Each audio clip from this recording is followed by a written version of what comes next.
Anyway, alamin natin ang report mula kay Boy Gonzales Dumagoso. Boy G, please come in. Lakaya Deo, Sister L, nagsasagawa ngayon ng wire clearing operation.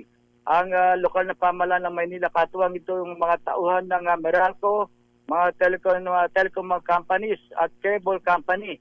Ito'y kasunod ng naging direktiba ni Mayor Isko Moreno Dumagoso na ayusin at gawa ng paraan ang salasalabat na wire o spaghetti wire na posibleng magdulot ng panganib.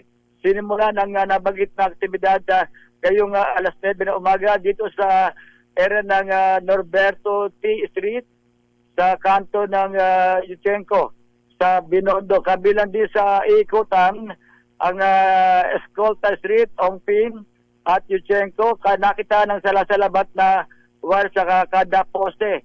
Humingi naman ng pangunawa at kooperasyon ng Manila LGU at abalang idinudod dahil sirado yung makasada rito para magtuloy-tuloy ang ginagawa ng Meralco at iba't ibang mga telecom company dito sa naturang lugar. Inaantabayanan din na dumating dito si Mayor Yorme Isko Moreno Dumagoso.